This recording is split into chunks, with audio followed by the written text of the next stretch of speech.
বিস্ময়করভাবে মাটির তলা থেকে বের হচ্ছে গরম জল। কি এই জলের উৎস? কেনই বা মাটির তলা থেকে বের হচ্ছে এই গরম জল?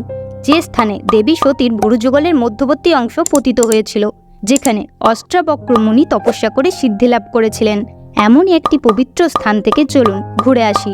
মানকড় স্টেশন থেকে 8:57 হুল এক্সপ্রেসে করে যেতে হবে দুবরাজপুর স্টেশনে।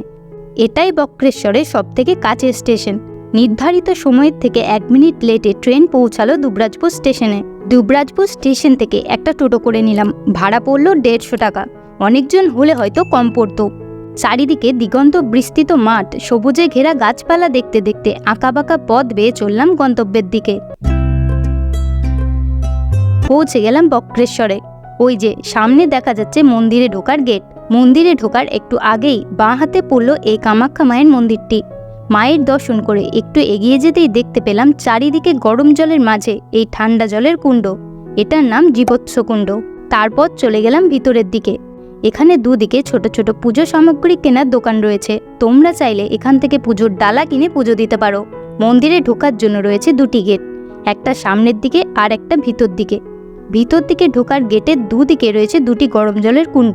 একটি দুধ কুণ্ড, যেটার জল ভোরবেলায় সাদা দুধের মতো হয়ে যায়, আর একটি সূর্যকুণ্ড, যেটার জল সবসময় ফুটতে থাকে।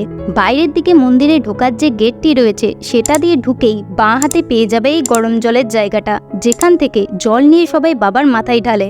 মন্দিরের ভিতরে এই একটি বটগাছ রয়েছে, যেটা গোটা মন্দির চত্বরটাকে ঘিরে রেখেছে। তারপর প্রবেশ করলাম গর্ভগৃহে। ভিতরে পুজো দেবার জন্য অনেকে লাইনে দাঁড়িয়েছিল। এখানে রয়েছে বাবার এক পিতলের মূর্তি। এটা হলেন মহাদেব, আর ইনি মহাদেবের ভক্ত। বাবা নিজেকে ছোট করে তার ভক্তকে বড় করে রেখেছেন। এটা মন্দিরের বাইরেরটা। আপনারা কি জানেন বক্রেশ্বর নামের পিছনে কি কাহিনী রয়েছে? তো চলুন আপনাদের সাথে শেয়ার করা যাক। কথিত আছে সত্যযুগে লক্ষ্মী ও নারায়ণের বিয়েতে সুব্রত মুনিকে ইন্দ্র অপমান করেন। রাগে ঋষির দেহ 8 বাঁকে বেঁকে যায়। তিনি অষ্টাবক্র ঋষি নামে পরিচিত হন। মহামুনি অষ্টাবক্র এখানে শিবের তপস্যা করেন এবং পাপহারা নদীতে স্নানের পর পাপমুক্ত হন। তাই তার নামেই এখানে মহাদেবের নাম হয় বক্রেশ্বর বা বক্রনাথ। এই স্থানে দেবী সতীর ভুরুযুগলের মাঝখান অর্থাৎ ত্রিনয়ন পতিত হয়েছিল। ওই যে সামনে দেবীর যে পিতলের মূর্তিটি রয়েছে, ঠিক তার নিচেই নাকি পড়েছিল দেবীর সেই ত্রিনয়ন। মন্দির থেকে বেরিয়ে এখন এলাম স্নানঘাটের দিকে।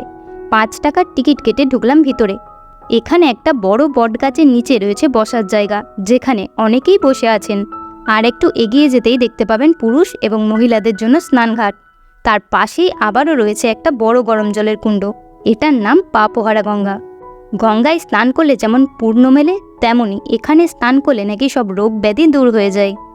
এই জলের কুণ্ডটির পাশেই রয়েছে আরও কিছু গরম জলের জায়গা। তবে এখানে স্নান করা বা নামা নিষিদ্ধ, কারণ এই জলের উষ্ণতা প্রচণ্ড বেশি, সারাক্ষণ এইভাবেই ফুটতে থাকে। তো সব ঘুরে দেখে চলে এলাম খেতে। খেয়ে নিয়ে এবার ফিরছি বাড়ি। তবে তোমরা কোথাও যাবার আগে একটা লাইক করে দিও, আর ভিডিওটা ভালো লাগলে সাবস্ক্রাইব করে পাশে থেকো। তো চলো, দেখা হচ্ছে পরের কোনো এক ভিডিওতে। ততক্ষণের জন্য টাটা।